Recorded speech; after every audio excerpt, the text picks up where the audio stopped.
அன்புள்ள சகோதரர்களே சகோதரிகளே, சென்ற வாரம் நாம் 13 குர்ஆன் வசனங்களை பார்த்தோம். நான் நினைக்கிறேன் 13 தான் பார்த்தோம்ன்றது உங்களுக்கும் கன்ஃபார்மாக தெரியும். ஏன்னா நீ வசனத்தையாக பார்த்துருப்பீங்க தானே. 13 வசனங்களை சென்ற வாரம் சூரத்துல் இஸ்ராவிலே நாங்கள் 13 வசனங்கள் முக்கியமான அம்சங்களை சொல்லக்கூடிய விஷயங்களை பார்த்தோம். என்றாலும் ஒரு தடவைக்கு அதை ஒரு மீட்டி நான் ஞாபகப்படுத்திக் கொள்கிறேன். ஆரம்பமாக அல்லாஹு ரப்புல் ஆலமீன் முதலாவதாக இணை வைத்தல் சம்பந்தமாக சொல்லி அல்லாஹு தாலா அதனை ஆரம்பிக்கிறான். இணை வைக்கக்கூடாது, இறைவனை மாத்திரம் வணங்க வேண்டும். அந்த மாதிரி நீங்கள் இணை வைத்தீங்க என்று சொன்னால் உங்களுக்கு ஏற்படக்கூடிய உலக மறுமை விளைவுகள் என்ன என்பதை சொல்லி அல்லாஹு தாலா ஆரம்பிக்கிறான். இது ஒரு சிறந்த ஒரு சமுதாயத்துடைய அடிப்படைகளில் ஒன்று.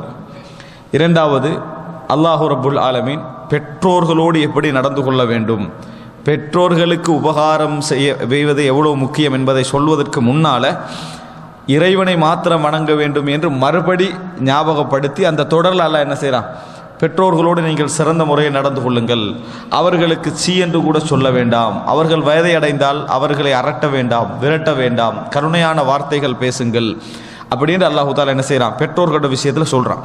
அதுலேயே 2-3 வசனங்கள் அல்லாஹு தாலா என்ன செய்கிறான் சொல்கிறான். அதை தொடர்ந்து அல்லாஹ் அவர்களுக்கு கருணை என்ற இறக்கையை நீங்கள் தாழ்த்தி கொடுங்கள், ரப்பனா ரப்பிர்ஹம்ஹுமா கமா ரப்பயானி சகீரா என்று சொல்லுங்கள், அவர்களுக்காக இந்த பிரார்த்தனைகளை நீங்கள் செய்யுங்கள் அப்படி என்றுட்டு அடுத்த தொடரில் மனிதன் அடிப்படையில் நீங்கள் என்ன செய்யலாம், தவறிப்போய் எவ்வளோ கவனம் எடுத்து அதுக்கு பின்னால் தவறி போய் என்ன செய்யலாம், ஏதோ ஒரு தவறான முறையில் நீங்கள் நடந்துடலாம், ஒரு அற்பமான ஒரு தவறான முறையில் நடந்துடலாம் நீங்கள். ஆனால் அந்த தவறு நீங்கள் எதுக்கு செஞ்சீங்க, எப்படி செஞ்சீங்க, உங்களோட உள்ளத்தில் என்ன இருந்தது என்பதை அல்லாஹு தாலா அறிந்தவனாக இருக்கிறான். அப்படி நீங்கள் உண்மையிலேயே தவறு எதை செய்தீர்கள் என்று சொன்னால் அல்லாஹு தாலா தன் பக்கம் மீளக்கூடியவருடைய பாவங்களை மன்னிக்கக்கூடியவனாக இருக்கிறான் என்று 3 வசனங்கள் அல்லாஹ் என்ன செய்கிறான், அங்கே பெற்றோர்களுடைய விஷயத்தை பேசுகிறான். இது இரண்டாவது. இஸ்லாமிய சமுதாய அடிப்படைகள், சிறந்த ஒரு சமுதாயத்துடைய உருவாக்கத்தின் அடிப்படைகளில் இரண்டாவது கட்டம் இது. மூன்றாவது, சமூகத்துக்கு நாங்கள் செய்ய வேண்டிய ஒரு சமூகம் சிறந்த சமுதாயமாக இருக்க வேண்டும் என்றால் மூன்றாவது அந்த சமூக ரீதியாக தேவையான அடிப்படைகள். மூன்றாவது என்ன, நெருங்கிய உறவினர்களுக்கு, ஏழைகளுக்கு, வழிப்போக்கர்களுக்கு நீங்கள் தர்மம் செய்யுங்கள், அவர்களுக்கு உணவளியுங்கள், அவர்களுக்கு நீர் கொடுங்கள், அவர்களுக்கு பொருளாதார செலவுகளை செய்யுங்கள், அவர்களுடைய ஏற்பாடுகளை செய்து கொடுங்கள் அப்படின்ற அல்லாஹு தாலா என்ன செய்கிறான் சொல்கிறான். இது மூன்றாவது செய்தி. நான்காவதாக அல்லாஹு தாலா சொல்கிறான், வீண் விரயம் செய்ய வேண்டாம். ஒரு சிறந்த சமுதாயத்துடைய அடிப்படை கொஞ்சம் ஓரளவு விரிவாக நாங்கள்லாம் சொன்னோம். வீண் விரயம் என்ன செய்ய வேண்டாம். ஏனென்றால் வீண் விரயம் செய்யக்கூடியவர்கள் ஷைத்தானுடைய சகோதரர்களாக இருக்கிறார்கள். ஷைத்தானை பொறுத்த வரைக்கும் தன் இறைவனை நிராகரிக்கக்கூடியவனாக இருந்தான். இதில் நாங்கள் ஒரு விஷயம் சொன்னோம் சொன்னால், வீண் விரயம் என்ன செய்யும்டா, நம்ம அளவுக்கு அதிகமாக பொருத்தமில்லாத இடங்கள் எல்லாம் செலவழிக்கக்கூடிய தன்மை வர வர என்ன செய்யும்டா, இறைவன் எங்களுக்கு கொஞ்சம் தந்தான் என்ற எண்ணங்கள் வளர்ந்து கொண்டே வரும். நிறைய தந்தான் என்ன செய்யாது, வளராது. ஏன் நாங்கள் வீண் விரயம் செய்கிறோம், பொருத்தம் இல்லாத இடங்களில் செலவழிக்கிறோம், தேவையில்லாத அளவுக்கு செலவழிக்கிறோம். அப்போ அந்த நேரத்தில் என்ன செய்யும்டா, உள்ளத்தில் எங்களுக்கு போதாமை ஒன்று உண்டாகும். இந்த போதாமை உண்டாகினா எவ்வளோ கிடைச்சதோ அவ்வளோக்கு நன்றி செலுத்த மாட்டோம்.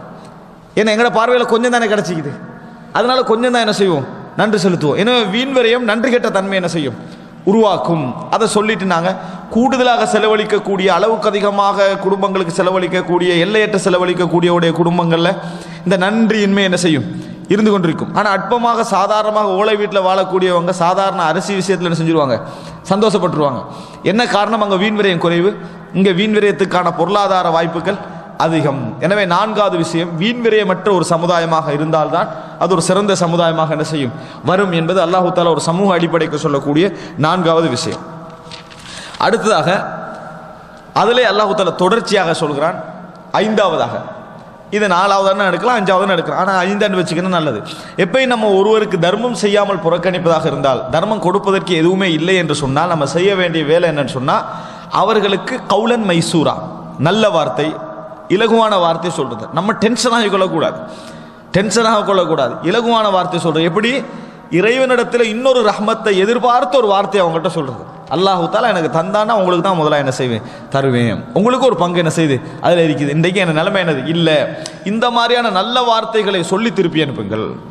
இந்த மாதிரி வார்த்தைகள் சொல்வது தான் தர்மம் செய்யக்கூடியவர்களிடத்தில் ஒரு தடவைக்கு இல்லை என்று சொன்னால் அதுதான் நல்ல வார்த்தைன்னு அல்லாஹ் தஆலா என்ன செய்கிறான் சொல்லி காட்டுறான். இதுதான் ஒரு சமூகத்தில் இருக்கக்கூடிய ஒரு ஆட்சியாளர் அல்லது ஒரு அந்த கிராமத்துடைய தலைவர் அல்லது ஒரு குடும்பத்துக்கு பொறுப்பானவர் சொல்லக்கூடிய முறையான வார்த்தை. இந்த மாதிரி வார்த்தையை சொல்கிற நேரத்தில் யாரும் இல்லாத நேரத்தில் பகைச்சிக்கல மாட்டான், கவலைப்பட மாட்டாங்க. ஆனால் நம்ம இல்லாத நேரத்தில் என்ன செஞ்சிடறோம்னா சலிப்படையக்கூடிய மாதிரியான செயல்பாடுகள் என்ன செஞ்சிடறோம், நடந்து கொள்கிறோம். அதனால் அல்லாஹ் தஆலா சொல்கிறான் இந்த மாதிரி நடந்து கொள்ள வேண்டாம். இது 5வது.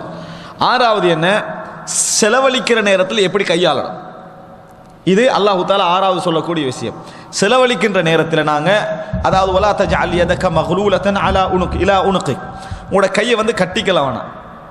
தர்மமே செய்ய மாட்டேன், எனக்கு நிறைய பொறுப்பு இருக்குது, எனக்கு நிறைய அது இருக்குதுன்னு சொல்லி அதாவது எங்களோட விஷயங்களை எல்லாத்தையும் ஒன்றுமே இல்லாத மாதிரி நம்மளுக்கு செலவழிக்க முடியாது என்ற மாதிரி நடந்து கொள்ள வேணாம். செலவழிங்க, கொஞ்சம் கையை என்ன செய்யுங்க, கொஞ்சம் அவிழ்த்து விடுங்கள் என்று அல்லாஹ் தஆலா சொல்கிறான். அதே நேரம் இருக்குது என்பதுக்காக வேண்டி முழுசாக என்ன செஞ்சிடவானா, விரித்து விட வேண்டாம்.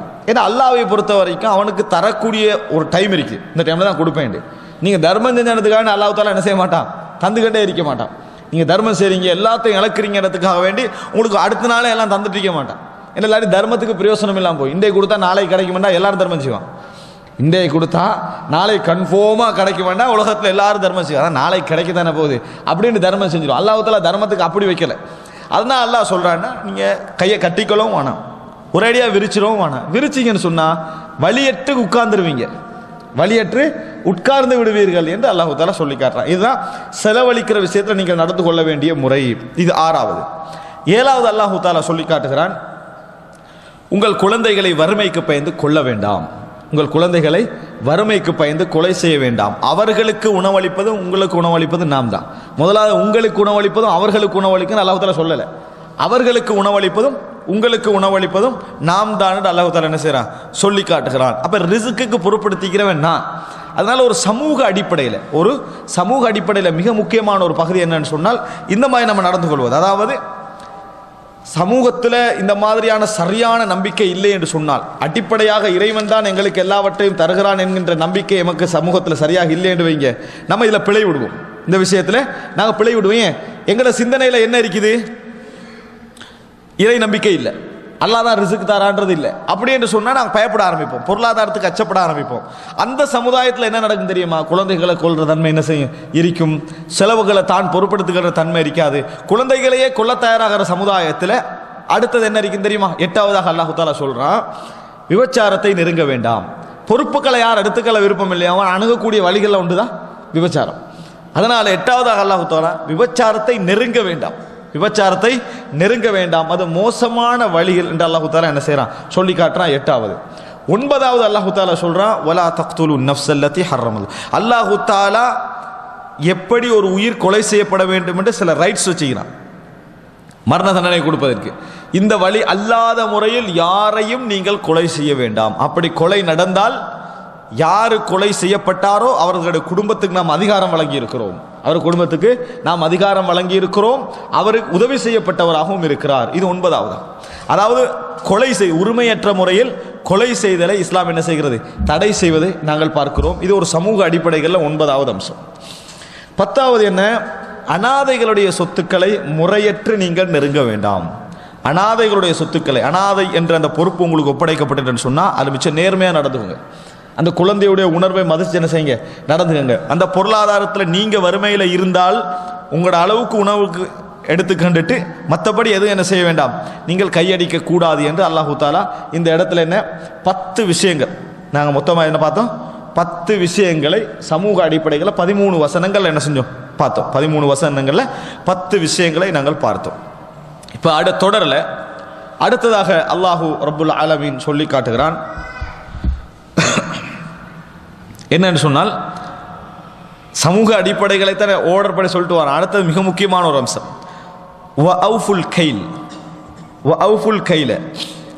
அளவை நிறுவைகளை முழுமையாக நிறுத்து கொடுங்கள், நேர்மையாக நடந்து கொள்ளுங்கள். அவுஃபுல் கைல், அவுஃபுண்டா நிறைவேற்றுங்கள், முழுமைப்படுத்துங்கள், நிரப்புங்கள், நிரப்பமாக என்ன செய்யுங்க. அல் கைல் அப்படி என்று சொல்லி, இதில் நான் வெஸ்டர்னில் மற்ற இதில் எல்லாம் மெட்ஸில் கிலோன்னு யூஸ் பண்ணுறாங்க தானே.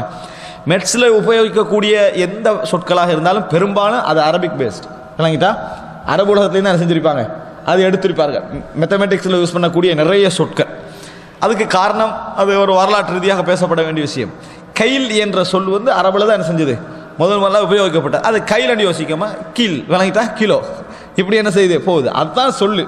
கைல் என்ற சொல்லு தான் அது அரபு சொல்லு. இப்போ அல்லாஹ் தஆலா இங்கே என்ன சொல்றாங்க, அவுஃபுல் கைல, நீங்கள் அளப்பதை முழுமையாக அளங்கள், அளப்பதை முழுமையாக அளங்கள் அப்படி சொல்லிட்டு அல்லாஹ் தஆலா சொல்லாம அதை நிறுத்தாம இதா கில்துக், நீங்கள் அளந்தால் முழுமையாக அளந்து கொடுங்கள். வஸினு பில் கிஸ்தாஸில் முஸ்தகீம், முறையான தராசை வச்சுக்கங்கன்றான்ல, முறையான தராசை வைத்து அளந்து கொடுங்கள். தான் அளக்கிறேன், தராசு ஒழுங்கு இல்லாமல் இருந்தா அதனால தராசு கூட என்ன செய்யணும், சரியா வச்சுக்க. வஸினு பில் கிஸ்தாஸில் முஸ்தகீம், செக் பண்ண வர டைமில் மட்டும் சரியா கரெக்டாக எல்லாத்தையும் செஞ்சுக்கிறது. அங்கே போன இப்போ நம்ம இது வைக்கிறோமா, இப்போ இன்றைக்கு அது இல்லை, அந்த இது வைப்போமே படி வச்சு அளப்போமே, அந்த மாதிரி கட்டங்களில் வந்து அது வந்து வருஷத்துக்கு ஒருக்கோ குறிப்பிட்ட காலத்துக்கு ஒருக்கோ மாற்றணும். அது செக் பண்ண வருவான். ஆனால் அவனை செக் பண்ண வரவனை சமாளித்து அவனை அனுப்பிடுறது விளங்கிட்டா. இது அது ஒரு கிரேமோ ஒரு குறிப்பிட்ட கிரேமோ குறைஞ்சதுன்றா அது வெயிட்டில் பிள்ளை தானே, ஆனால் அதை கவனிக்கிறது இல்லை, அவனை சமாளித்து அனுப்பிடுறது. அப்போ நம்ம என்ன நினைக்கிறோம், நேர்மையான என்ன நினைக்கிறோம், இந்த படியே நம்ம என்ன செய்யணும், முறைப்படி சரியாக வச்சுக்கணும் அப்படின்னு நினைக்கணும். அது நினைக்க மாட்டேன், நான் முறையாக தான் இருக்கிறேன், 1 கிலோண்டா 1 கிலோ தான், முதல்ல இது 1 கிலோவா, அது சரியான காலப்பகுதிக்குள்ள அது இருக்குதா, அதை பற்றி அல்லாஹ் சொல்கிறான் வஸினு பில் கிஸ்தாஸில் முஸ்தகீம், உங்களோட தராசு முறையான தராசா என்ன செய்யணும், இருக்கணும். அந்த தராசால் என்ன செய்யுங்க, நீங்கள் எண்ணுங்கள், அளவை நிறுவன அப்படித்தான் இருக்கணும் அப்படின்னு. நம்ம காரணம் சொல்லக்கூடாது. இது வந்து என்னது, எதை எடுத்தாலும் சரி, எதை எடுத்தாலும் சரி, நம்ம நிறுக்கிற நேரத்தில் இந்த அளவை நிறுவை இதில் மோசடியாண்டா ஒரு மணித்தையாவது என்ன செய்யலாம் பேசலாம். அந்த அளவுக்கு அளவை நிறுவையில் இஸ்லாம் வந்து வியாபாரத்தை பல காரணங்களால் தடை செய்கிறது. வியாபாரம் கூடாமல் போகிறதுக்கு இஸ்லாத்தில் பல காரணம், வட்டி மட்டுமல்ல, வட்டி டீலிங் மட்டுமல்ல, இன்ட்ரெஸ்ட் டீலிங் மட்டுமல்ல, ஒரு விஷயம் ஹராமாகுவதற்கான காரணம் இன்னும் நிறைய காரணங்கள் இருக்குது. அதில் உண்டு என்ன தெரியுமா, கரர், மோசடி. மோசடி அந்த மோசடி என்றது ஏமாத்துறது மட்டுமல்ல, வியாபாரத்தில் எந்த ஒரு இடத்துலையும் அந்த மோசடிக்கான ஒரு சாயல் இருந்தாலும் அந்த வியாபாரம் என்ன செய்ய இஸ்லாம் அனுமதிக்காது. மோசடிக்கான ஒரு சாயல், மோசடிக்கான சாயலில் உண்டு தான். வாங்குறவனுக்கும் விற்கிறவனுக்கு என்ன வாங்குறோம் எது வாங்குறோன்னு தெரியணும். சரியா, நம்ம என்ன வாங்குறோம் எது அவரால் விற்கிறார், இது 10 ரூபா, அது என்ன, அது எனக்கும் தெரியாது, உள்ள என்ன வைக்கிறேன்னு எனக்கும் தெரியாது. 10 ரூபாய்க்கு நான் வாங்கிக்கிறேன், நீ 10 ரூபா கிடன்னு அந்த வியாபாரம் இஸ்லாத்தில் அனுமதி இல்லை. நான் பணம் கொடுத்தானே வாங்குறேன், அவனு விரும்பித்தானே தாரான், அதெல்லாம் சரி வராது. உள்ளுக்க என்ன வைக்கன்னு தெரியாமல் விற்கக்கூடாது. உள்ளுக்கு என்ன இருக்கக்கூடிய தண்ணி இப்போ அப்படியெல்லாம் இருக்குது. இப்போ உதாரணமாக ஒரு குளம் இருக்குது, இதுக்குள்ளே மீன் இருக்குது, இதில் உள்ள மீன் எல்லாம் உனக்கு வித்துடுறேன், எவ்வளோ விலை, 5000 ரூபா. இந்த விளையாட்டு சரி வராது. அதுக்குள்ளே எத்தனை மீன் இருக்குது, என்ன மீன் இருக்குது, எவ்வளோ வைக்கிறலாம் தெரியாமல் சும்மா அப்படி விற்கிறது இருக்குது. இந்த மரத்தை விற்கிறது, 5 மரத்தில் வர பழமெல்லாம் உனக்கு தான், 5 மரத்தில் வர பழமெல்லாம் உனக்கு தான், எவ்வளோ விலை அப்படி பார்த்துக்கு. இந்த 5 மரத்தில் பழம் வந்தால் எவ்வளோ இருக்கும் அப்படின்னு இந்த விளையாட்டு சரி வராது. 5 மரத்தில் எத்தனை, இதில் எப்படி பழம் வரும், இதில் எப்படி வரும், இது எவ்வளோ வரும். அதனால ரசூலுல்லாஹ் சொன்னாங்க, பலன் தெரியாத வரைக்கும் பழங்களை விற்க வேணாண்டாங்க, அது சரியாக கரெக்டாக முடியணும். மோசடி இன்னும் சொன்னாங்க ரசூலுல்லாஹ், மார்க்கெட்டிங் இஸ்லாத்தை மாதிரி எந்த மார்க்கும் சொல்லலை. எந்த அளவுக்குண்டா, இப்போ இந்த இது இருக்குது காய்கறி ஐட்டங்கள், இதெல்லாம் எங்கேருந்து வரும், வெஜிடபிள்லாம் ஒரு மலை பிரதேசம் அல்லது நல்ல விவசாயம் நடக்கக்கூடிய இடங்கள்லேருந்து வரும். அப்போ வார டைமில் சில வியாபாரிகள் என்ன செய்வாங்கன்னா, இப்போ ஒரு 4 லொரி வருதுன்னு வைங்க, டவுனுக்கு இந்த மார்க்கெட்டுக்கு வர முந்தையே மறிச்சாச்சு, ஒரு 50 கிலோமீட்டருக்கு முன்னாடி நிறுத்தி எவ்வளோ டோட்டலுக்கு பேசிட்டாச்சு, அங்கேயே முடிச்சு அவனை அங்கேயே திருப்பி அனுப்பிடுறது. இப்போ என்ன செய்யும், 1 கிலோ 30க்கு போகிறது இங்கே 50க்கு போகும். ஏன் வாங்கினா இவன்ட்டு தான் வாங்கணும், அவன் தான் லொரியை வாங்கிட்டான். அங்கே ரசூலுல்லாஹ் சொன்னாங்க, எங்கிருந்தாவது கிராமப்புறவாசிகள் வந்தால் மார்க்கெட்டுக்கு வரும் வரைக்கும் வியாபாரம் நடக்கக்கூடாது, நாங்கள் மார்க்கெட்டுக்கு வரும் வரைக்கும் இடையில் வியாபாரம் நடக்கக்கூடாது அப்படின்ட்டாங்க ரசூலுல்லாஹ். டோட்டலாக மார்க்கெட்டுக்கு ஒரு ஐட்டம் வருது, இதை இடையில மறிச்சு என்ன செய்யக்கூடாது, விற்கக்கூடாது, வாங்கக்கூடாதுட்டாங்க ரசூல் ஸல்லல்லாஹு அலைஹி வஸல்லம். இப்படி நிறைய சொன்னாங்க ரசூல். இதெல்லாம் மோசடியில் என்ன செய்யும், வந்து அடங்கும் என்பதனால ரசூலுல்லாஹ் சொல்கிறாங்க. ரசூல் ஸல்லல்லாஹு அலைஹி வஸல்லம் அவங்கள்ட்ட பிலால் ரலியல்லாஹு அன்ஹு அவர்கள் ஒரு ஈத்தம்பழம் கொஞ்சம் எடுத்துகிட்டு வராங்க. ரசூலுல்லாஹ் பார்த்துட்டு, இது வந்து எங்கிருந்து எடுத்தீங்க அப்படிங்கிற, நல்லா அப்படி குவாலிட்டியாக இருக்குது, இந்த எங்கிருந்து எடுத்துறீங்க. அப்போ வந்து இவர் சொல்கிறாரு, தாயிஃப்னு நினைக்கிறேன், தாயிஃப் அல்லது ஏதோ ஒரு பிரதேசம் சொல்கிறார், அந்த இடத்துல தான் என்ன செஞ்சேன், அதாவது அந்த ஈத்தம்பழங்கள் எடுத்து வந்து எப்படி வாங்கினீங்க, பழைய ஈத்தம்பழம் 2 கொடுத்து புதிய ஈத்தம்பழம் 1 கிலோ வாங்கினேன். கணக்கு அதில் வர மாதிரி இல்லை, நான் ஒரு அளவுக்கு சொல்கிறேன். பழைய ஈத்தம்பழம் 2 கிலோ கொடுத்து புதிய ஈத்தம்பழம் 1 கிலோ வாங்கினேன்டாங்க. மாஷா அல்லாஹ், நல்ல விஷயம் தானே, இந்த பழசை வச்சுருந்தா வீட்டுக்குள்ளே நாசமாக போகணும் அப்படி சொல்லாமல் ரசூலுல்லாஹ் சொல்கிறாங்க, அவ்வா 500 ரூபாய் இதான் வட்டியை. நான் இதான் வட்டி. என்ன செய்யணும்? 2 கிலோ வித்துருங்க பழச, அதுக்கு பணம் வருதா அதை எடுத்து புதுசாக வாங்குங்க, அவ்வளவுதான். இந்த பழசுக்கு புதுசு லெவலில் வந்தீங்கன்னா அவன் தான் வெத்துவான், நீங்கள் தோல்வி அடைவீங்க, நீங்கள் தோல்வி அடைவீங்க. ஏன்? நீங்கள் பழசு சரி, எதுக்காக இப்படி வியாபாரம் தான் நடக்கும். பழசை விற்கிறவன்லாம் எப்படி விற்கிறான் தெரியுமா? சரி போ, கடைசிக்கு ஈவினிங் வியாபாரம் பண்ணுற மாதிரி. அதாவது காலையில் விற்கிறவனும் ஈவினிங்கில் விற்கிறவன் எப்படிப்பான்? காலையில் முழு உற்சாகமாக விற்பான், நம்ம பேசாமல் இருந்துரு, அவனே வருவான். ஏன்? ஈவினிங்க்கு அவன் வருவான், என்ன விலையிலையாவது நீ எடுத்துக்க அப்படின்ற லெவலில். இந்த விளையாட்டு என்ன செய்ய வராது, அந்த நிலைமைக்கு ஒத்தனை அவனா விற்கிறது வேற. அந்த பலகீனத்துக்கு அவனை கொண்டு போகிறது இஸ்லாம் என்ன செய்யலை, விரும்பலை. அவனா விரும்பி கொடுத்துட்டு போறான்னா ஒரு வேளை இஸ்லாம் அதை தடை செய்யலை, ஆனால் இதை என்ன செய்யலை, விரும்பலை. அது மாத்திரமல்ல, ஒரு வியாபார பொருள் இருக்குது, தேவையில்லாமல் சத்தியம் பண்ணுறது.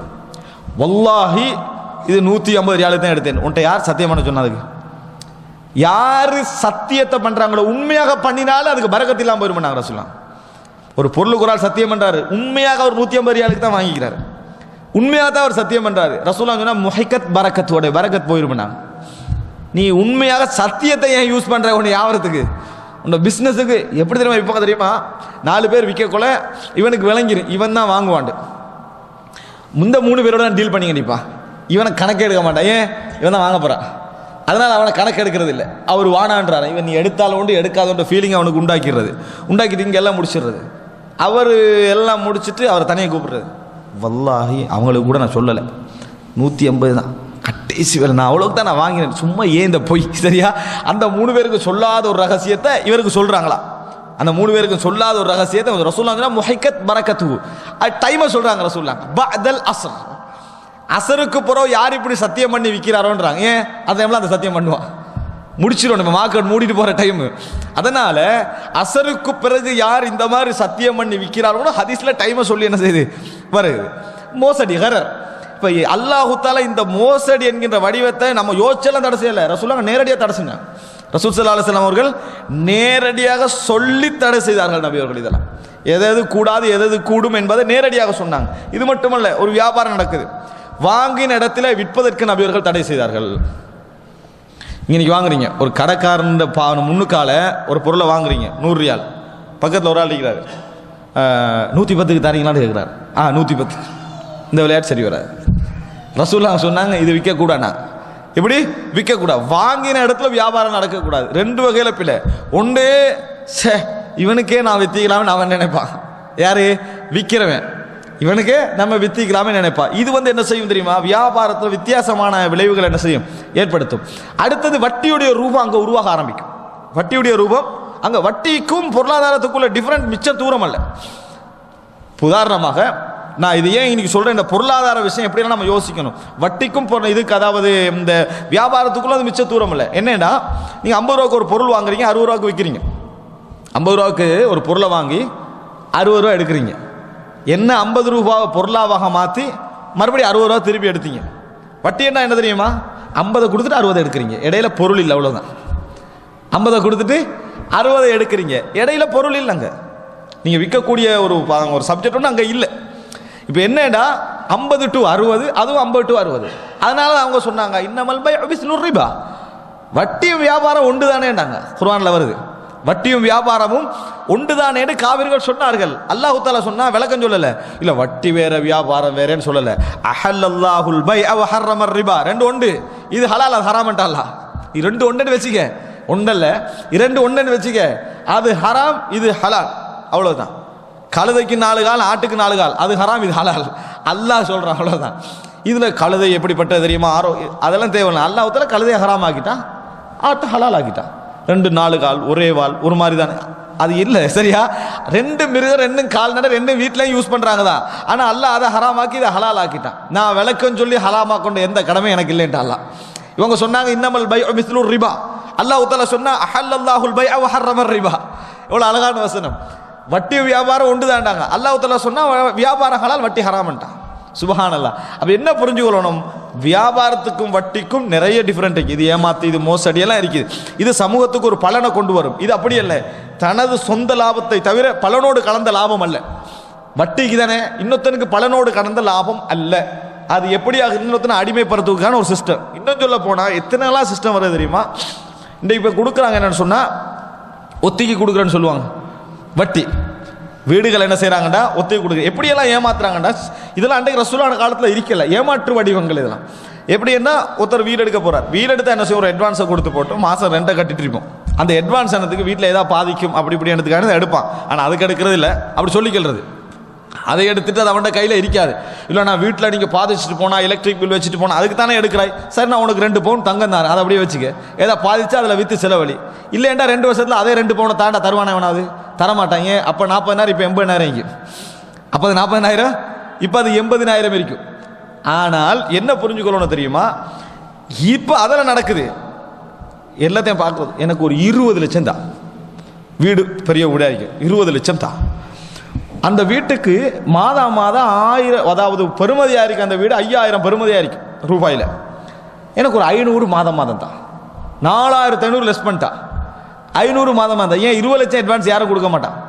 அதனால் 20 லட்சத்தை நேரத்தோடு வாங்கிக்கிறேன். நீ திரும்பி போகிற டைமில் 20 லட்சத்தை நான் என்ன செஞ்சிருவேன், உனக்கு திருப்பி தந்துடுவேன். நீ கூலியும் கட்டிக்கிற. இது வட்டி, இது இருக்குதே தெளிவான வட்டி. இது எப்படி தெரியுமா, நல்லா புரிஞ்சுங்க. அந்த 20 லட்சம் யார் வாங்குறாரோ, அந்த வீட்டு ஓனர் இருக்கிறாரு, அவர் வந்து கடன் வாங்குறார். இந்த சூரத் என்ன தெரியுமா, அவர் கடன் வாங்குறார், அடைமானமாக வீட்டை வைக்கிறார். அதான் அது அர்த்தம். அடைமானமாக வீட்டை அவர் வைக்கிறார். அடைமானமாக வீட்டை வச்சா அடைமானத்துடைய சட்டம் என்ன, அதை அவர் யூஸ் பண்ணக்கூடாது. அடைமானம் யாருக்கு கொடுக்குறீங்களோ அவர் யூஸ் பண்ணக்கூடாது. அது யூஸ் பண்ணுறதாக இருந்தால் உங்களுக்கு அதுக்கு செலவழிக்கணும். ஒருத்தர் ஆட்டை அடைமானம் வைக்கிறாரு, ஆடு சும்மா வைக்குமா, வீட்டில் சாப்பிடணும், அதுக்கு புல்லு போடணும், அது போடணும், இது போடணும், அப்போ உணவு பால் கொஞ்சம் கறந்துக்கலாம். குதிரை அடைமானம் வைக்கிறாரு, குதிரை நீ ஏதாவது செலவழிக்க வேண்டியிருக்கீங்க, அதுக்காண்டி குதிரையில் நீ என்ன செய்ய வேண்டி வரும், கொஞ்சம் சவாரி போகலாம். தங்கத்தை அடைமானம் வச்சா உனக்கு என்ன பிரச்சனை, அது பாதுகாப்பாக வீட்டில் இருக்கும். வீட்டை அடைமானம் வச்சா உனக்கு என்ன செலவு, எந்த பிரச்சனையும் இல்லை. அப்போ என்ன செய்யணும், வீட்டை அடைமானம் வச்சாச்சு, 2 வருஷத்தை 20 லட்சத்தை திருப்பி தாரா, நீ வீட்டை கொடுத்தாச்சு, இவ்வளோ நிற்கணும்.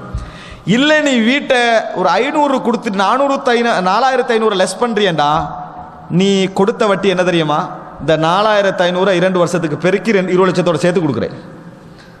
உதாரணமாக 4.5 லட்சம் கொடுக்குறாய், அல்லது 4 லட்சத்தி அதாவது இந்த 24 லட்சம் கொடுக்குறாய், அல்லது 25 லட்சம் திருப்பி கொடுக்குறாய். ஏன் 4 லட்சத்துக்கு அந்த வீட்டை யூஸ் பண்ணிக்கிறேன், 4 லட்சத்துக்கு அந்த வீட்டை யூஸ் பண்ண கொடுத்திக்கிற ஒருவருக்கு.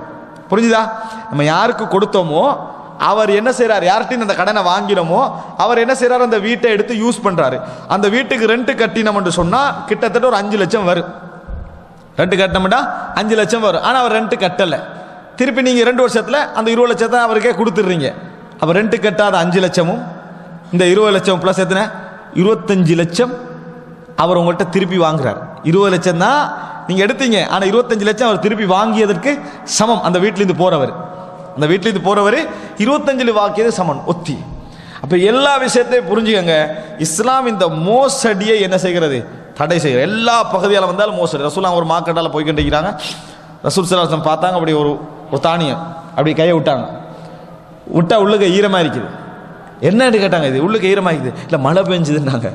அது மழை பெஞ்சா எப்படி உள்ளுக்கு நிலையும், மழை பெஞ்சுது. ஹல்லா ஜஅல்தஹு ஃபௌக தஆம், மேலே வச்சிருக்கலாமே நாங்கள் ரசூலுல்லாஹ், மேலே வச்சிருக்கலாமே. மன் கஷனா ஃபலைஸ மின்னா, எங்களுக்கு மோசடி செய்தவர் எங்களை சார்ந்தவர் அல்ல, எங்களுக்கு மோசடி செய்கின்றவர் எங்களை சார்ந்தவர் அல்ல அப்படின்னு ரசூலுல்லாஹி ஸல்லல்லாஹு அலைஹி வஸல்லம் அவர்கள் சொன்னார்கள். எனவே அன்புள்ள சகோதரர்களே, வியாபாரம் அது இது இப்போ இன்றைக்கு என்ன பேசிக்கிறாங்க தெரியுமா, இதெல்லாம் தவிர்க்க இயலாதப்பா, இதெல்லாம் பார்த்தா இயல்மா, நிச்சயமா இதெல்லாம் பார்க்க இயலாத இன்றைக்கு. ஆனால் சொர்க்கம் போகணும்னா அதெல்லாம் பார்க்கணும், சொர்க்கம் போகணும். இல்லை நம்மளுக்கு எங்கேயும் போகலாம், எதுவும் பிரச்சனை இல்லை அப்படின்னா இதெல்லாம் பார்க்க இயலாதான், சரியா? இல்லைன்னா இதெல்லாம் பார்க்கலாண்டு எதுலெல்லாம் ஒழுக்கத்தில் சொல்லுவோமா, இதெல்லாம் பார்க்கலாண்டு, குடும்ப ஒழுக்கத்தில், பிள்ளையோட படிப்பில் சொல்லுவோமா இதெல்லாம் பார்க்க இயலாதுன்னு, வீட்டை கட்டுறத்தில் சொல்லுவோமா இதெல்லாம் பார்க்க இயலாதுன்னு, பஸ்ஸு தார வருமானத்தில் ஒரு 500 ரூபாய் கொடுத்தா இதெல்லாம் பார்க்கலான்னு சொல்லுவோமா? எதில் பார்க்கலாம் போகுது, என்ன வசனம் அது? அதனால் எல்லாம் பார்க்கலாம். நம்மளுக்கு ஹராமா தவிர்த்து கொள்ளத்தான் ஆகணும். ஒன்றும் அல்லாஹ் தஆலா இங்கே ஹலாலில் வழியை அடைச்சிட்டு ஹராத்தில் அல்லாஹ் வழியை வைக்கல. இங்கே அதாவது ஹலாலில் வழிகளை அடைச்சிட்டு ஹராத்தில் அல்லாஹ் வழியை வைக்கல. சோதனை, ஒரு குறிப்பிட்ட டைம் உங்களுக்கு என்ன செய்யும் அல்லாஹ் தஆலா, ஒரு சோதனை ஒன்றை தருவான். அதனால் எதுவாக இருந்தாலும், ஒரு சின்ன விஷயமாக இருந்தாலும், இது நான் முறையாக எடுக்கிறேன்னா இல்லையா என்பதை பார்த்தே ஆக வேண்டும். ஒன்றை புரிஞ்சுங்க, சில பாவங்கள் இருக்கிறது, அது வந்து பெரும் பாதிப்பை ஏற்படுத்தும். அதில் ஒன்று இந்த ஹலால் ஹராம் நம்ம உடம்புக்குள்ளே போகிறது, முறை இல்லாமல் குழந்தைகளுக்கு கொடுக்கிறது, இது பெரிய பாதிப்புகளை என்ன செய்யும், ஏற்படுத்தும். அதனால் அன்புள்ள சகோதரர்களே, எப்பொழுதும் மோசடி என்ற பக்கம் நமக்கு நஷ்டமே வந்தாலும் சரி, மோசடி பக்கம் நம்ம என்ன செய்யக்கூடாது, போகக்கூடாது. அல்லாஹ்வுத்தாலா உங்களை சோதிக்கலாம், 20-25 வருடங்கள் சோதிக்கலாம், எதுவும் இல்லைன்னு சோதிக்கலாம். நிறைய பேர் என்ன நம்ம ஹலாலா உழைக்கிறதுனால பிடிக்கிறோம், ஹராமா உழைச்சா எங்கேயோ போயிடும். யார் சொன்னா ஹராமா உழைச்சா அழிஞ்சு போனவன் பார்க்கலையா? ஹராமா உழைச்சா எங்கேயோ போயிடலாமா? விளங்கிட்டா? ஹராமா உழைச்சி அழிஞ்சு போனவன் நிறைய பேர் இருக்கிறான். ஹராமா உழைச்சி அழிந்து போனவர்கள் நிறைய பேர் இருக்கிறாங்க. ஹலாலாக உழைச்சி எங்கேயோ இடம் என்னவங்க நிறைய பேர் இருக்கிறாங்க. ஆனால் சைத்தான் அதை தான் காட்டுவான். அதனால எந்த வசனத்தில் இருந்தாலும் சரி, நம்ம ஹலால் என்ற விஷயம் பெருமை அடிக்கிறதுக்கு, நான் எல்லாம் ஹலாலாக தான் உழைக்கிறேன், பெருமை அடிக்கிறதுக்கு கூட இல்லை. ஏன்? அது கடமை உண்டு.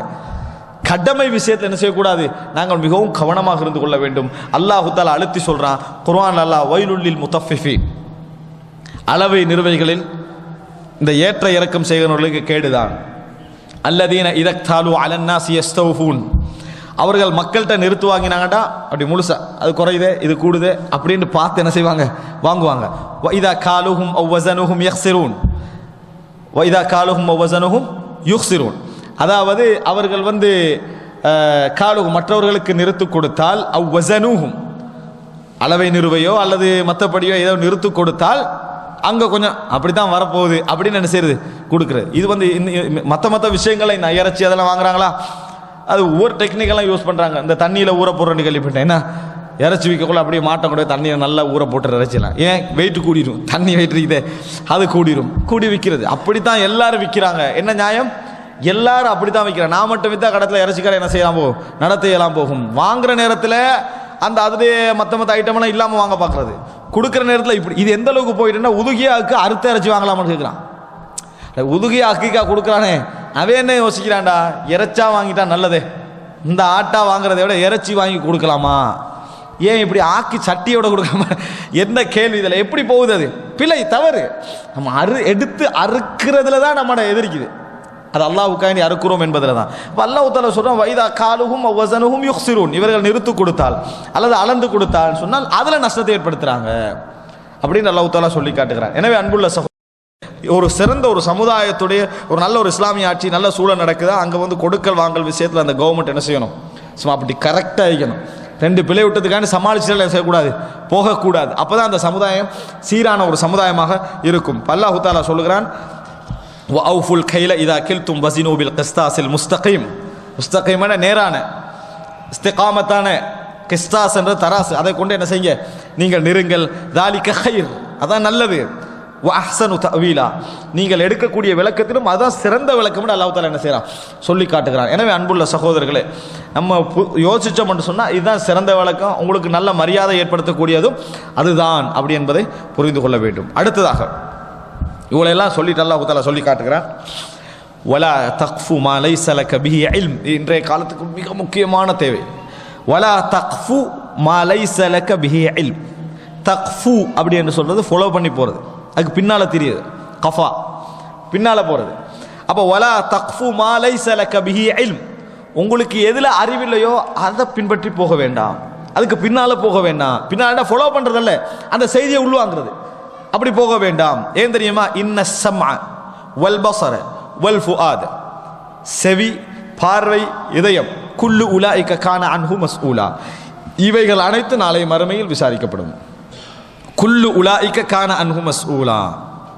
அன்புள்ள சகோதரர்கள், இந்த வசனம் இருக்கிறது இஸ்லாமிய சமுதாயத்துடைய மீடியா சம்பந்தமாக யோசிக்கக்கூடியவர்களுக்கும் சோசியல் மீடியாவில் தனித்தனியான மனிதர்களாக இயங்கக்கூடியவர்களுக்கும் ஒரு பெரியோர் செய்தி இந்த வசனம் சொல்லுது. ஏதாக இருந்தாலும் வலா தக்ஃபு மா லைஸ லக பிஹி இல்ம், எதுல நம்மளுக்கு அறிவில்லையோ, அறிவெண்டா என்ன, அதை பற்றி உறுதியான நிலைப்பாடு, இது இப்படியும் இருக்கலாம் அப்படியும் இருக்கலாம்ன்றதில்ல, அல்லது முதல் முறை கேள்விப்படுறதில்ல, எதுக்கு நம்மளுக்கு உறுதியான செய்தி இல்லையோ அதை என்ன செய்ய வேண்டாம், ஃபாலோ பண்ணி போக வேண்டாம். லா தக்ஃபு மா லைஸ லக பிஹி இல்ம். இன்றைக்கு இஸ்லாமிய மீடியா, அதே போல் இஸ்லாமிய தினசரி பத்திரிகை அப்படின்னு ஆரம்பிக்க நினைக்கக்கூடியவர்கள் எல்லார்ட்டையும் என்ன அறிவு பெரும்பாலும் இருக்குதுண்டா, ஒரு 10% மாணவர்களை தவிர என்ன அறிவு இருக்குதுண்டா, எப்படி ஒரு பத்திரிகை நடத்தணும்னு அறிவு இருக்குது, எப்படி ஒரு தொலைக்காட்சி நடத்தணும்னு அறிவு இருக்குது, எப்படி ஒரு மீடியா நடத்தணும்னு அறிவு இருக்குது. அந்த அறிவு எந்த அறிவு? வெஸ்டர்னைஸ் பண்ணப்பட்ட அல்லது மேற்கத்திய உலகம் எப்படி மீடியாவை இன்றைக்கு நடத்தி கொண்டிருக்கிறதோ, எப்படி நடத்துமாறு மற்ற ஊடகங்கள் எல்லாம் கவர்ச்சியாக்கப்பட்டிருக்கின்றனவோ அது மாதிரி என்ன செய்கின்றது, நடத்துகின்றது. இந்த அறிவு இருக்குது. அதனால இஸ்லாமிய மீடியா முஸ்லீம் மீடியாவில் என்ன நடக்குது தெரியுமா? பெயர் தான் முஸ்லீம் மீடியா, பெயர் தான் இஸ்லாமிய மீடியா, செய்தியெல்லாம் அவனை இவனும் உண்டு தான், முறையெல்லாம் அவனை இவனு. ஆனால் என்ன, அவன் முஸ்லீம்களோட பிரச்சனையை கொஞ்சம் குறைச்சி எழுதுவான், இவங்க கூட எழுதுவாங்க. அவன் முஸ்லீமுடைய பிரச்சனை என்ன செய்ய சரியாக அணுக மாட்டான், இவங்க சரியாக அணுவாங்க. இதுக்கு பேர் முஸ்லீம் மீடியா. அன்புள்ள சகோதரி, இதல்ல இஸ்லாமிய மீடியான்னு செய்யக்கூடியவர்களுக்கு முதலாவது எல்லா நிபந்தனைகளையும் புரிஞ்சுக்கணும். அவங்க ஜேர்னலிசம் படித்தா மட்டும் சரி வராது. அதில் இந்த நிருபர் துறையை நம்ம படிச்சுட்டோம் அது மட்டும் என்ன செய்ய வராது, சரி வராது. மார்க்கத்தை நம்ம தெரிஞ்சுக்கணும். இஸ்லாம் என்ன சொல்லி, இஸ்லாத்துடைய நிபந்தனை என்ன, இஸ்லாமிய ஜேர்னலிசம் பேசுகிறாங்க, ஒரு குர்ஆன் வசனம் ஒரு ஹதீஸ் வரும், அவ்வளோதான். மற்றபடி தலைப்பும் இந்த 2 குர்ஆன் வசனத்தை தவிர அதில் வேறு எதுவும் இஸ்லாம் இல்லை, மற்ற எல்லாம் குஃப்ர் தான். ஆனால் பேசுறது இப்படி. அன்புள்ள சகோதரர்களை, எனவே இஸ்லாமிய மீடியாவுடைய முதல் அம்சமாக எதிர்க்கணும்னா தகவல் உறுதிப்படுத்தல். இன்றைக்கு நம்மளுக்குள்ள பெரிய பிரச்சனை என்ன, எல்லாரும் நம்ம நாட்டு சந்தையெல்லாம் எடுத்து பாருங்க, என்ன வருது, ராய்ட்டர் நியூஸ் கொடுத்தீங்கன்னா யார், இஸ்ரேல் நிறுவனம், அல்லது வேற வேற இப்படி ஏதாவது ஒரு வெஸ்டர்ன் மீடியாலையும் தான் எடுத்து போடுறாங்களே ஒழிய மற்றபடி இல்லை. அதனால தான் சைனாவுடைய செய்தி, ரஷ்யாவுடைய செய்தி, கொரியாவுடைய செய்தியில் மிச்சம் நிறைய வராது. ஏன், இந்த 2 மீடியா கடையில் பெரிய பிரச்சனை இருக்குது. எது, வெஸ்டர்ன் மீடியாவுக்கும் இந்த ஈஸ்ட் கிழக்குலகம். கிழக்குலகத்தில் மீடியா அப்படி மூடி தான் வச்சிருக்கோம். ரஷ்யாவாக இருக்கலாம், அதுக்கு பற்றி அமெரிக்கா மிச்சம் தலை போட்டுக்கிட்டு இருக்கலாம், சைனாவுக்கும் அமெரிக்கா போய் தலை போட்டுக்கிட்டு நிற்கலாம். வெஸ்டர்ன் உலகம் தலை போட முடியாத ஒரு இடம். அதனால என்ன நடக்கும் தெரியுமா, அந்த மீடியாவில் உள்ள செய்திகள் நிறைய வெளியே வராது. அதனால வெஸ்டர்ன் மீடியாவில் வராது. வெஸ்டர்ன் மீடியாவில் வந்தால் தான் நம்மளோட மீடியாவுக்கு செய்தி இருக்குது, அதில் வராதனால இவங்களுக்கு அந்த செய்தி வராது. அப்போ புரிஞ்சுக்கங்க, நம்ம ஒரு விஷயத்தை செய்கிற நேரத்தில் மார்க்க ரீதியான சரியான வழிகாட்டல் மிக முக்கியம். செய்திகள் அவன் எது முக்கியம் இல்லாத செய்தியில் அவன் போடுவான். உதாரணமாக அன்புள்ள சகோதரர்களே, இஸ்லாமிய மீடியா எடுத்துட்டு என்னெல்லாம் போடுறாங்க தெரியுமா? உதாரணமாக ஒரு சைக்கிள் திருட்டு, இது ஒரு இஸ்லாமிய இதில் வருது, அல்லது ஒரு விபச்சாரம் நடந்தது, இது இஸ்லாமிய இதில் வருது. இது 2ம் இஸ்லாமிய அடிப்படையில் இந்த செய்தி எப்போ பகிரணும் எப்போ பகிரக்கூடாது அறிவில்லை. ஒரு செய்தி, ஒருவர் விபச்சார செய்தி ஒருத்தர் மாட்டப்படுறாரு, இதை மட்டும் மறைச்சிட்டா சரியா, இதை மட்டும் மறைச்சா சரி வர, மானத்தை மறைக்கிறது கண்ணுக்கு போய் இது வர கருப்பு வரைகிறதல்ல. அப்போ ஒரு செய்தி வந்தால் அது ஒருத்தருடைய ஒரு மானத்தோடு சம்பந்தப்படுகிறது. அப்போ இது எப்படி விசாரிப்பது, இது எப்படி இந்த செய்தி எப்போ போடலாம் அல்லது எப்படி போடலாம் என்றதை பற்றி எந்த விதமான மார்க்க ரீதியான வழிகாட்டலும் அவர்களுக்கு இல்லை. எனவே அன்புள்ள சகோதரர்களே, இது அவங்க நம்ம சொல்ல வேண்டிய அவசியம் இல்லை. சோசியல் மீடியா காலையில் உட்கார வேண்டியது, வார செய்தியெல்லாம் ஷேர் பண்ண வேண்டியது, நல்லது நம்மளுக்கு எது படுதோ எல்லாம் ஷேர் பண்ண வேண்டியது, எல்லாம் லைக் பண்ண வேண்டியது. அது பார்த்தியா, பார்க்க டைம் இருக்கல. இவன் ஷேர் பண்ணவனுக்கே பார்க்க டைம் இல்லை. இவன் ஷேர் பண்ணிக்கிறான், லைக் பண்ணிக்கிறான், கமெண்ட் பண்ணிக்கிறான், பார்க்க டைம் இல்லை. இன்ஷா அல்லாஹ் முழுமையாக பார்த்து விட்டு மற்ற கமெண்ட்டை பண்ணுறேன். ஃபர்ஸ்ட்டுக்கு பார்க்காம ஒரு கமெண்ட் பண்ணிடுறது, அப்புறம் முழுசாக பார்த்துட்டு மற்ற கமெண்ட்டை பண்ணுறது. அற்புதமாக இருக்கு கமெண்ட்லாம் பார்த்தீங்கன்னா, சரியா? அப்போ என்ன, எப்படி இந்த மீடியா பயன்படுத்துறங்கின்ற ஒரு நிலைமையை என்ன செய்ய தெரியாமல் இருக்கு. எங்களது ஆர்வத்தை, எங்களோட போக்கை, எங்களோட சிந்தனை ஒருத்தன் சரியாக யோசிச்சான்னு வைங்களேன், ஒரு தவறான கருத்தை எப்படி உள்ளுக்கு கொண்டு வந்து போடாமல் யோசிச்சிருவான். ஏன்னா அவசரமாக ஏதாவது ஷேர் பண்ணுறாங்க, எப்படி ஷேர் பண்ணுறாங்கன்னு அறிஞ்சாண்டா ஒரு தவறான செய்தி எப்படி கொண்டு போகணும்ன்ற அறிவு அவனுக்கு என்ன செஞ்சிடும், வந்துவிடும். எனவே அன்புள்ள சகோதரர்களே, அல்லாஹு தஆலா சொல்கிறான், இன்ன ஸம்அ வல் பஸர வல் ஃபுஆத் குல்லு உலாஇக கான அன்ஹு மஸ்ஊலா, எல்லாமே மறுமையில் விசாரிக்கப்படும் சொல்லிட்டு அல்லாஹு தஆலா சொல்கிறான், வலா தம்ஷி ஃபில் அர்தி மரஹா, வலா தம்ஷி ஃபில் அர்தி மரஹா, நீங்கள் பூமியிலே பெருமையுடன் நடக்க வேண்டாம், பூமியிலே பெருமையுடன் நடக்க வேண்டாம். வலா தம்ஷி ஃபில் அர்தி மரஹா. அன்புள்ள சகோதரர்களே, நடக்கிறது என்பது யாருக்கும் பாதிப்பில்லை, அவனா தான் நடந்துட்டு போறான். ஆனால் அல்லாஹு தஆலா சொல்றா, நீ பெருமையாக நடக்கக்கூடாது. ஏன்னா உனது நடை, உனது தோற்றம், உனது செயல்பாடு தான் உன்னோட உள்ளத்தை என்ன செய்யும், சொல்லிக் கொடுக்கும். வலா தம்ஷி ஃபில் அர்தி மரஹா இன்னக லன் தஹ்ரிகல் அர்த வலன் தப்லுகல் ஜிபால தூலா. இன்னக லன் தஹ்ரிகல் அர்த, நீ இப்படி பெருமையாக நடக்கிறனால உனக்கு பூமியை பொளக்கிறதுக்கு ஆற்றல் இல்லை, பூமியை பழக்க முடியாது, அந்த ஆற்றல் உனக்கு இல்லை. உயரத்தால மலையிட அளவை உனக்கு அடையவும் முடியாது, உயரத்தால மலையிட அளவுக்கு நீ பெரிதாகவும் முடியாது. உன்னோட சக்தி அவ்வளவுதான், உனது எல்லை அவ்வளவுதான். ஏன் பெருமை, நீ யாரை விட டிஃப்ரெண்ட் ஆகலை, யாரை விட டிஃப்ரெண்ட் ஆகலை. நீ மலை அளவுக்கு உயரவும் முடியாது, நிலத்தை பொழந்து போகவும் முடியாது, உனக்கு சாதாரண ஆள் தான் நீ. எனவே இந்த பெருமையான நடை என்னது உனக்கு தேவையில்லை. பாருங்க, வலா தம்ஷி ஃபில் அர்தி மரஹா, நடை இருக்குதே, ஒத்தனுக்கு மிக பணிவு தக்வா என்ற அடிப்படையில் கூட அப்படி ஒரு நளினமான நடையும் கூடாது, சரியா? பெருமை என்ற அடிப்படையில் இவன் ரோட்டில் போனால் மற்றவன் புகழாத அடிப்படையில் நடக்கவும் கூடாது, சரியா? மீடியமாக சாதாரணமாக இவர் வந்து என்னது ஒரு ஒரு செயற்கையான ஒரு சக்தியை கொடுத்து நடக்கிறார் என்று விளங்காத அமைப்பில் சாதாரணமாக என்ன செய்யணும், நடக்க வேண்டும். பாருங்க, வலா தம்ஷிஃபில் அர்தி மரஹா இன்னக லன் தஹ்ரிகல் அர்த வலன் தப்லுகல் ஜிபால தூலா. நீங்கள் பூமியை பிளக்கவும் முடியாது, மலையிட அளவுக்கு உயரவும் முடியாது. 12 செய்திகள், மொத்தமாக 13 செய்திகள், மொத்தமாக 13 செய்திகள் அல்லாஹ் தஆலா சொல்றான். இவ்வளவு சொல்லிட்டு குல்லு தாலிக், இவைகள் அனைத்தும் இப்போ சொன்ன எல்லாமே, குல்லு தாலிக் கான சய்யிஉஹு, இதனது மோசமான இந்த நடவடிக்கைகள் இந்த ரப்பிக்க மக்ரூஹா, உமது இறைவனிடத்தில் வெறுக்கத்தக்கவைகளாக இருக்கின்றன. இறைவன் வெறுக்கக்கூடிய செயல்பாடுகள் இவைகள். இறைவனை விரும்பக்கூடியவர்கள் இதை செய்ய மாட்டாங்க, இறைவன் விரும்ப வேண்டும் என நினைக்கக்கூடியவர்கள் இதை செய்ய மாட்டார்கள். குல்லு தாலிக கான சய்யிஉஹு இந்த ரப்பிக்க மக்ரூஹா, குல்லு தாலிக கான சய்யிஉஹு இந்த ரப்பிக்க மக்ரூஹா. இதனுடைய அனைத்து தீமைகளும், அதாவது இந்த மோசமான நடவடிக்கைகளும் இறைவனிடத்தில் வெறுக்கத்தக்கவைகளாக இருக்கின்றன. இப்போ அல்லாஹ் தஆலா இங்கே மக்ரூஹ் அப்படின்றான். எங்களை சிலவங்கிட்ட ஒரு நம்பிக்கை இருக்குது, மக்ரூஹ் என்பது புதுசாக ஏற்படுத்திக்கினாங்க, அது அரபு சொல்ல இல்லைன்றா கொஞ்சம் பேர். சரியா, மக்ரூஹ்ன்றது அரபு சொல்ல இல்லை, ஃபிக்ஹில் அப்படி வரக்கூடாதுன்னு அல்லாஹ் குர்ஆனில் மக்ரூஹ்ன்றான். அல்லாஹ் குர்ஆனில் மக்ரூஹ்ன்றான். ஆனால் மக்ரூஹ்ன்றா என்ன அர்த்தம்? அல்லாஹ் உண்ட வெறுத்தாண்டா அது ஹராம், அல்லாஹ் உண்ட வெறுத்தாண்டா அது ஹராம். ஃபிக்ஹில் அதை சொல்ல மாட்டாங்க. ஃபிக்ஹில் என்ன சொல்லுவாங்க, நமக்கு செய்கிறது நல்லதில்லை ஆனால் தடை இல்லை, செய்வது நல்லதில்லை ஆனால் தடை அதுக்கு வரலை, அதனால மக்ரூஹ்ன்னுவாங்க. ஆனால் அல்லாஹ் தஆலா குர்ஹ் என்ற வார்த்தை யூஸ் பண்ணான்னு சொன்னால் அது வந்து ஹராமுக்கு தான் அல்லாஹ் தஆலா யூஸ் பண்ணுவான். கடந்த கால இமாம்களுடைய நடைகளில் நிறைய இந்த வெறுப்பு என்றது வந்து ஹராம் என்ற நடைக்கு என்ன செஞ்சுக்குது, யூஸ் பண்ணப்பட்டிருக்கு. இங்கே அல்லாஹ் தஆலா சொல்கிறான் குல்லு தாலிக கான சய்யிஉஹு இந்த ரப்பிக்க மக்ரூஹா, அதாவது இதனுடைய பாவங்கள் அனைத்தும் இந்த ரப்பிக் இறைவனிடத்தில் மக்ரூஹ் வெறுக்கத்தக்கவைகளாக இருக்கின்றன, இவைகளை செய்யக்கூடாது. அல்லாஹ் தஆலா இதெல்லாம் சொல்லிட்டு வசனத்தை எப்படி முடிக்கிறான் பாருங்க. தாலிக், இப்போ சொன்னவைகள் எல்லாம் மிம்மா அவுஹா இலைக்க ரப்புக மினல் ஹிக்மா, உமது இறைவன் ஞானத்திலிருந்து உனக்கு சொல்லக்கூடிய வகையுடைய செய்திகள் இவைகள்.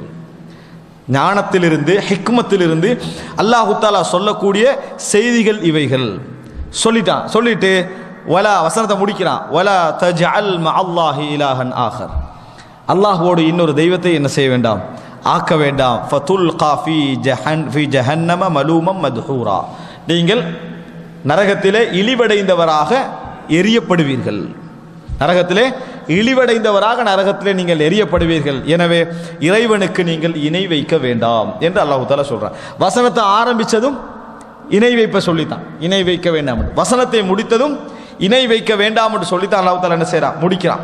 எப்பையும் இணை வைப்பு என்கின்ற அம்சம் ஒரு சமுதாயத்தில் இருந்தால் எல்லா சீர்கேடுகளுக்குமான அத்திவாரம் அந்த சமுதாயத்தில் போடப்பட்டுட்டுன்னு அர்த்தம். எல்லா சீர்கேடுகளுக்கும் அத்திவாரம் போடப்பட்டு விட்டது என்பது அர்த்தம் என்பதை நாங்கள் புரிந்து கொள்ள வேண்டும். எனவே அன்புள்ள சகோதரர்களே, மொத்தமாக இந்த அத்தனை செய்திகளிலும் 13 செய்திகளை அல்லாஹ் ரப்புல் ஆலமீன் சொல்கிறான். நம்ம இப்போ கடைசியாக படித்தது முறையாக அளவை நிறுவைகளில் நடந்து கொள்ளல், அதே போன்ற அறிவற்ற விஷயங்கள் என்ன செய்யக்கூடாது, நாங்கள் தொடர்ந்து போகக்கூடாது, அதே போன்ற பூமியில் பெருமையாக நடக்கக்கூடாது என்கின்ற 3 அம்சங்கள். மற்ற 2 விஷயங்களும் வந்து அல்லாஹ் தஆலா அதை வெறுக்கத்தக்க செயல் என்பதையும் இணை வைப்பு அல்லாஹ் தஆலா ஏற்கனவே என்ன செஞ்சிட்டான், சொல்லிவிட்டான். இந்த 13 செய்திகள் கவாயிதுல் முஜ்தமா, ஒரு சமுதாயம் சிறந்த சமுதாயமாக உருவாகுவதற்கும் ஒரு தனிநபர் தன்னை சீர்திருத்தி தன் குடும்பத்தை சீர்திருத்தமிக்க ஒரு குடும்பமாக மாற்றுவதற்கும் உள்ள செய்திகள். அல்லாஹ் ரப்புல் ஆலமீன் இந்த செய்திகளை சிறந்த முறையில் புரிந்து நடைமுறைப்படுத்தக்கூடிய மக்களாக எம் அனைவரையும் ஆக்கியல் புரிவானாக. ஹாதா மா இந்தி வல் இல்மு இந்தல்லாஹ் வ அகூலு கௌலி ஹாதா வ அஸ்தக்ஃபிருல்லாஹ லி வ லக்கும். வஸ்ஸலாமு அலைக்கும் வரஹ்மத்துல்லாஹி வபரகாத்துஹு.